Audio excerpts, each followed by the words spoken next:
ఉండవల్లి అరుణ్ కుమార్ ఒకనాడు వైఎస్ఆర్ అనుచరుడిగా అనేక రకాలుగా చక్రం తిప్పిన నాయకుడు. కాంగ్రెస్ పార్టీలో సిడబ్ల్యూసి స్థాయి వరకు ఎదిగిన నేత. ఆ తర్వాత రాష్ట్ర విభజన, ఆ సమయంలో ఆయన పార్టీ మారడం, తదుపరి మొత్తంగా రాజకీయాలకు దూరంగా ఉండడం, రాజకీయ వ్యాఖ్యాతగా ఇటీవల పదే పదే మీడియా ముందుకు వస్తూ ఉండడం చూస్తూ ఉన్నాం.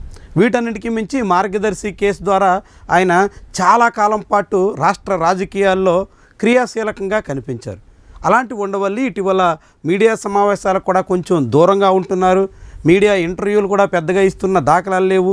ఇలాంటి సమయంలో ఉండవల్లి అరుణ్ కుమార్తో వైఎస్ఆర్సీపీ నేతలు భేటీ అయ్యారు. రాజమండ్రిలోని ఉండవల్లి ఇంటికి వెళ్ళి మరీ కలిసి వచ్చారు.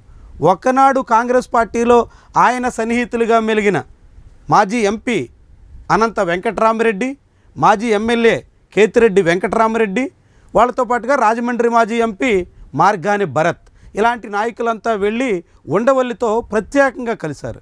చాలాసేపు భేటీ అయ్యారు. వివిధ అంశాలు కూడా చర్చించారు. అయితే ఈ సమావేశం దేనికి? ఉండవల్లి అరుణ్ కుమార్తో పనిగట్టుకుని అనంతపురం నుంచి వెళ్ళిన నాయకులు భేటీ అవడం వెనక మర్మం ఏంటి అనే చర్చ చాలా ఆసక్తికరంగా కనిపిస్తోంది. వాస్తవానికి ఉండవల్లి అరుణ్ కుమార్ దాదాపుగా తాను రాజకీయాల నుంచి విరమించుకున్నానని, రాజకీయాల్లో ప్రత్యక్షంగా ఇంకా పాల్గొనే అవకాశమే లేదని, తాను పరోక్షంగా రాజకీయ వ్యాఖ్యాతగా కొనసాగుతానని, అవకాశం ఉన్నంత మేరకు ప్రజా సమస్యలు వినిపిస్తూ ఉంటానని చెప్పుకొస్తున్నారు. అలాంటి ఉండవల్లి అరుణ్ కుమార్తో వైఎస్ఆర్సీపీ నేతలు ప్రత్యేకంగా భేటీ కావడం ఆసక్తికరమైనటువంటి చర్చకి ఆస్కారం ఇస్తుంది. ప్రధానంగా ఇది రాజకీయపరమైనటువంటి అంశంగానే చాలామందే చూస్తున్నారు.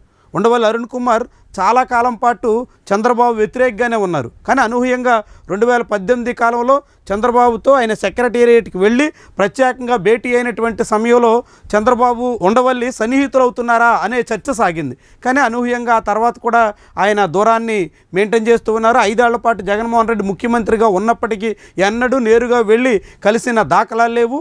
ఇలాంటి తరుణంలో ఇప్పుడు వైఎస్ఆర్సీపీ నాయకులు ఉండవల్లి దగ్గరికి వెళ్ళడానికి అసలు కారణం ఏంటి అనే మాట వినిపిస్తోంది. రాజమండ్రిలో వ్యక్తిగత కార్యక్రమాల నిమిత్తం వెళ్ళినటువంటి ఈ ముగ్గురు నేతలు ప్రత్యేకంగా ఉండవల్లితో భేటీ అయ్యారు. అయితే ఉండవల్లి ఇంటికి వెళ్ళి భేటీ అయినటువంటి సమయంలో ఏం చర్చించారు, ఏ అంశాలు వాళ్ళ ముందు ప్రస్తావనకు వచ్చాయి, భవిష్యత్తులో ఉండవల్లి విషయంలో వైఎస్ఆర్సీపీ ఏ రీతిన సాగబోతుంది, ఉండవల్లి అరుణ్ కుమార్ కూడా వైఎస్ఆర్సీపీ పట్ల ఎలాంటి ధోరణితో సాగబోతున్నారు, ఇలాంటి అంశాలు కూడా ముందుకొస్తున్నాయి. అయితే కేవలం ఒకనాటి కాంగ్రెస్ పార్టీతో ఉన్న సంబంధాల రీత్యా, ఆ స్నేహం రీత్యా మాత్రమే వెళ్ళి వీళ్ళంతా కలిసినట్టుగా ఉండవల్లి శిబిరం చెబుతోంది.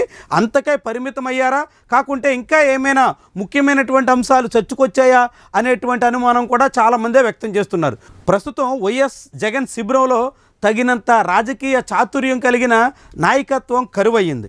ఒకప్పుడు వైఎస్ఆర్కి కేవీపీ రామచంద్రరావు లాంటి అనుభవజ్ఞుడైనటువంటి రాజకీయ నేత చేదోడుగా కనిపించట్లేదు. ఇలాంటి తరుణంలో ఉండవల్లి ఆ పాత్రని పోషించే అవకాశం ఉండొచ్చు అంటూ చాలా కాలం పాటు ఊహాగానాలు వినిపించాయి. కానీ అదేమీ ఆచరణ రూపం దాల్చలేదు. ఇప్పుడు జగన్మోహన్ రెడ్డి శిబిరంలో కొంతకాలం పాటు సాయిరెడ్డి, ఇటీవల సజ్జల రామకృష్ణారెడ్డి ఇలాంటి వాళ్ళు ఉన్నప్పటికీ వాళ్ళకి ప్రత్యక్ష రాజకీయ అనుభవం లేకపోవడం ప్రధానమైనటువంటి లోపంగా కనిపిస్తుంది. ఈ తరుణంలో ఉండవల్లి అరుణ్ కుమార్తో వైఎస్ఆర్సీపీకి చెందినటువంటి ముఖ్య నేతల భేటీ ద్వారా ఏమైనా అలాంటి అడుగులు పడబోతున్నాయా, మళ్ళీ ఉండవల్లి అరుణ్ కుమార్కి నచ్చజెప్పి రాజకీయం వైపు అడుగులు వేయించే ప్రయత్నం చేస్తారా, ఇలాంటి అనుమానాలు కూడా కొందరికి కలుగుతున్నాయి. కానీ ఉండవల్లి అరుణ్ కుమార్ గురించి తెలిసినటువంటి వాళ్ళు అలాంటి అవకాశమే లేదని తేలిగ్గా కొట్టిపారేస్తున్నారు. కానీ వైఎస్ఆర్సీపీ శ్రేణుల్లో మాత్రం చర్చ అయితే మొదలైంది. ఉండవల్లి లాంటి అనుభవం కలిగినటువంటి నాయకులుంటే అది జగన్మోహన్ రెడ్డికి చాలా అడ్వాంటేజ్ అవుతుందని, జగన్మోహన్ రెడ్డికి అనేక అంశాల్లో తోడ్పడుతుందని కూడా చెప్పుకొస్తున్నారు. కానీ అలాంటి అనుభవజ్ఞులైనటువంటి వాళ్ళ సూచనలు, వాళ్ళ సలహాలు జగన్మోహన్ రెడ్డి ఎంత మేరకు స్వీకరిస్తారు, ఏ రీతిని ఆచరిస్తారు అన్నది ప్రధానమైనటువంటి అంశం. కాబట్టి ఇప్పుడు అలాంటి అవకాశం ఉంటుందా లేదా అనేటువంటి సందేహం కూడా కలుగుతోంది. మొత్తంగా చూస్తే ఇప్పుడు వైఎస్ఆర్సీపీ చెందినటువంటి నాయకులు ఉండవల్లి ఇంటికి వెళ్ళి మరీ కలిసి వచ్చినటువంటి వైనం మాత్రం రాజకీయ వర్గాల్లో కొత్త చర్చకు ఆస్కారం అయితే ఇచ్చింది.